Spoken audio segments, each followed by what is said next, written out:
namang muli. Walang ibang ipinapanalangin kundi ang maging payapa at walang kaguluhan. Musika ay ating dugtungan, pamilya nag-iintindihan. Oh, sana kapag aking makita si Santa, dala na ang pangarap ko na gitara. Sabayan natin ang mga bata na nagkakantahan ng angaroling. Halika dito, di ka nag-iisa, may panibago panimula kapag dadapa. Ang mahalaga, patuloy pa rin humihinga. Basta wag mo kalilimutan na maging masaya. Ramdam ko na naman ang lamig ng hangin. Buhay natin pagyamanin at damhin. Salamat po, Ama. Lumipas na naman yung isang taon, so next year, pagbutihin pa natin.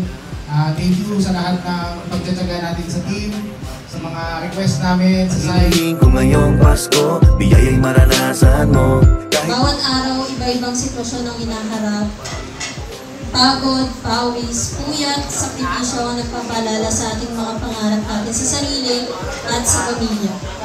Mainit o maulan ng panahon ay sinusuko. Bawat materyales ng ating ginagamit ay bahagi ng isang malaking kwento ng ating pangarap, pagsusumikap at pagkamit ng tagumpay. Salamat dahil tayo pa rin ngayon sama-sama, sabay na mag-aawitan at magbibigay ng ligaya.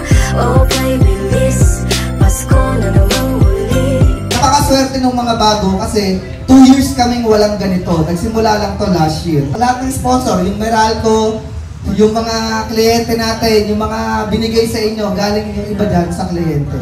At siyempre, salamat sa asawa ko, di ba? Yung si Miss Rose. Very supportive siya. At lahat to, hindi mabubuo kundi dahil kay Lord. Huwag tayong makakalimot magpasalamat naman. Okay?